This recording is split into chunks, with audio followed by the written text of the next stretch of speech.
Hi everyone, I hope you are all doing well. So today I am just going to walk around the garden to show you some of the beautiful things that are blooming in the garden right now. Now compared to last year, the garden is a little behind, but lately we've had some really beautiful warm summer-like weather and the plants are just exploding with beautiful growth and bloom. So let me just stop talking right now and just walk around and show you everything that's happening right now. So this one is the early bird frosty white double dianthus. I love this. This was planted in the garden last year. And in front of the front garden right now, what you're looking at is one of my most absolute favorites. It is the quickfire standard tree that I've got here. It is about to explode in blooms, and the blooms, as you can see, are going to be massive. They're going to be gorgeous. Now, I just can't say enough about this because already today while I was filming, there were people passing by asking, what is this tree? And what is this, what is this thing that's the tips of each of these stems? And I couldn't help but talk about how beautiful these lace cap blooms are going to be in the next week or so. Right next to the quick fire standard, you're going to see there's a group of three blue facile grass. In between are the autumn Joy Sedum, and I love this combination. And again, these two autumn Joy Sedum were divided and planted here last year. And right here, you can see that this is the newly planted Little Lime Punch, and they're just about to form blooms right now. And on the other side of that, you're going to also see more autumn Joy Sedum, and again, I love it. And right behind them are the Dakota Burgundy Penstemon. And again, I love the foliage color in combination of the lavender color blooms. And here you're going to see a cluttered group of just different planters and plants, little things that I don't really know where to place. And right the corner here, you can see that there are two spiral boxwood that recently have just started to come back. We've got one that was sort of eaten away by the caterpillars.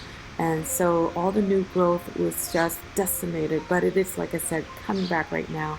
And I really do hope that it's going to look better because when you come close, you can see it doesn't look too good. And luckily on the other side, the right side of the steps, we have this boxwood. And for some reason, it was not bothered by the caterpillars, and I'm so thankful for it. And on this little island here on the other side of the front garden, you can see it's a beautiful, everything is just so sort of glowing effect that it has. And I love the penstemon here. This is the Onyx and Pearls penstemon that I planted last spring.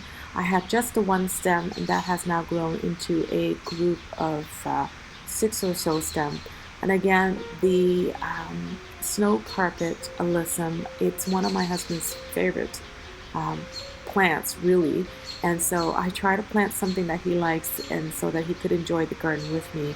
But it is just absolutely beautiful. I love the small, tiny, sort of fairy-like blooms on them.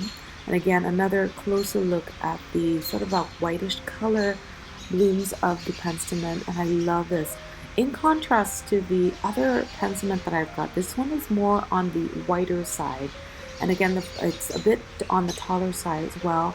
But again, I love the combination of their blooms and their beautiful foliage color. And you can see I love it so much that I just can't help it but bring the camera closer and do film it, because in the next few weeks the blooms are going to fade and you're going to start to see that the seed heads are going to develop.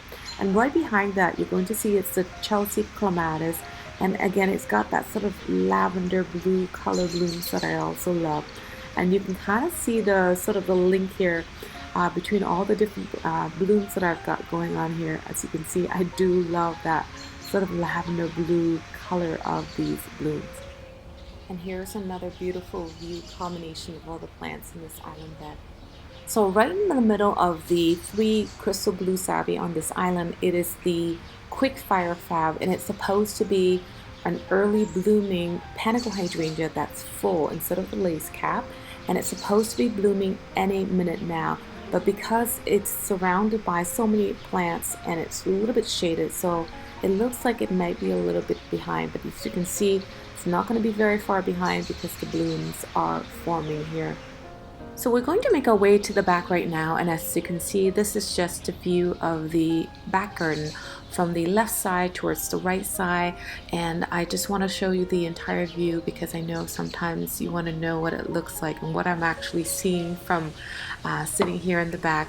And just in case you're wondering, the furniture that I've got here are pretty old. They're about, I would say, almost 14 years old now, so they're pretty old and they're probably outdated, but I think they're still practical and they are still useful.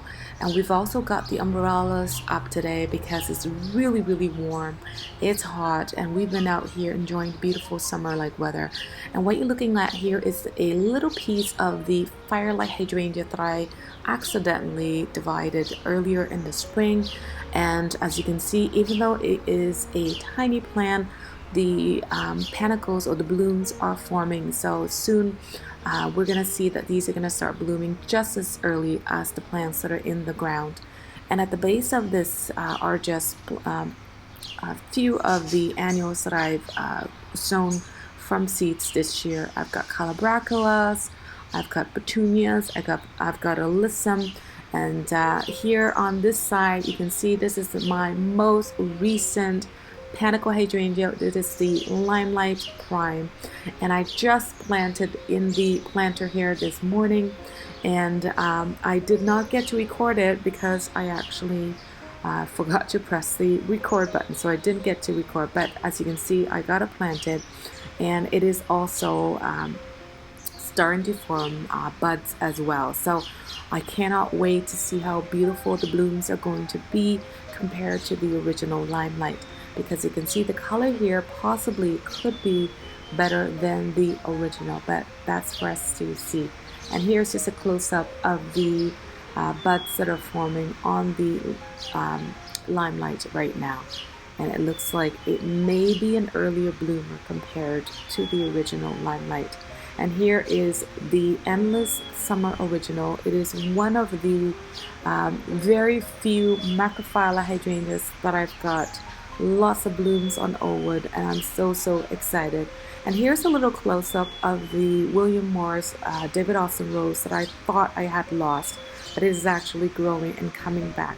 So here we're going across to the Europa astilbe, and it is one of the earliest blooming astilbe in the garden. And what I noticed this year is that it looks a little bit washed out. I mean, the color of the blooms. The blooms look more whitish to me this year, whereas in previous year they tend to be, they were actually a little bit more of a blush pink. But I think all the heat that we've been getting is making them fade a little bit faster. So here you're looking at one of the very first David Austin roses that I've got blooming in the garden right now, and it is the Rose Marie, and it's got that beautiful off-white color, a hint of sort of peach color or apricot color, and it's got that beautiful cup-like shape. I mean, the blooms are not large, but I think they're just really gorgeous, and I love David Austin roses, as you can see, because they have that beautiful scent that's intense here. And this one, like I said, is one of the most intense fragrant roses that I've got here. And it's just really pretty, and it's got that little bit of taller on the taller side, so the branches are a little bit sort of arching on the side. But another beautiful thing about these roses that I've got is that they are facing up, so the blooms actually face up, so you can actually see them, and they're not droopy on the side, although you can see some of them may look like they're a little bit droopy. But as you can see, many of them, if not all of them, are actually upward facing, which is what I love about these roses. So to the right of the Rose Marie, you can see it is the Sarah Elizabeth Clematis that I planted last year at the end of the season, and I got it on clearance for under, I forget, but I think under $7, and so it is blooming beautifully right now. I actually did not expect it to bloom this many on this plant when it was just recently planted, And I love the sort of a light color on these sort of blooms. And it's got that rim that's got a darker pink color that's really beautiful. And what you're looking at here is the Invincible Wee White, and the blooms just recently opened, and you can kind of see there's a hint of pink on them, and eventually they will fade and turn into that sort of white color that you'll see later on. So right now we're looking at is the Firelight Hydrangea, and as you can see, it is starting to form blooms right now. It usually blooms for me right after the Bobo Panicle Hydrangea. And right next to it, I have here, it is the Lava Lamp Flare Hydrangeas. And between the Firelight and the Lava Lamp, these two provide sort of the most beautiful characteristic color for me in fall. And as you can see, the Lava Lamp is also forming blooms right now. And right behind it, sort of shaded by the lava lamp, is the one of the two Eglantine David Austin roses, and this has, I would say, one of the most beautiful shaped sort of blooms. I love the way the petals actually form, and the way that it looks, and the blush pink color. I think it's just really gorgeous, and the intensity of the fragrance is also something I like as well. And I can't help it but come up close to show you all the individual stages of these eglantine blooms, because I think they're actually one of the most beautifully sort of shaped roses that I have seen so far. And here's the second bush of the eglantine that I've got, and again, same thing, all the blooms are just absolutely beautiful.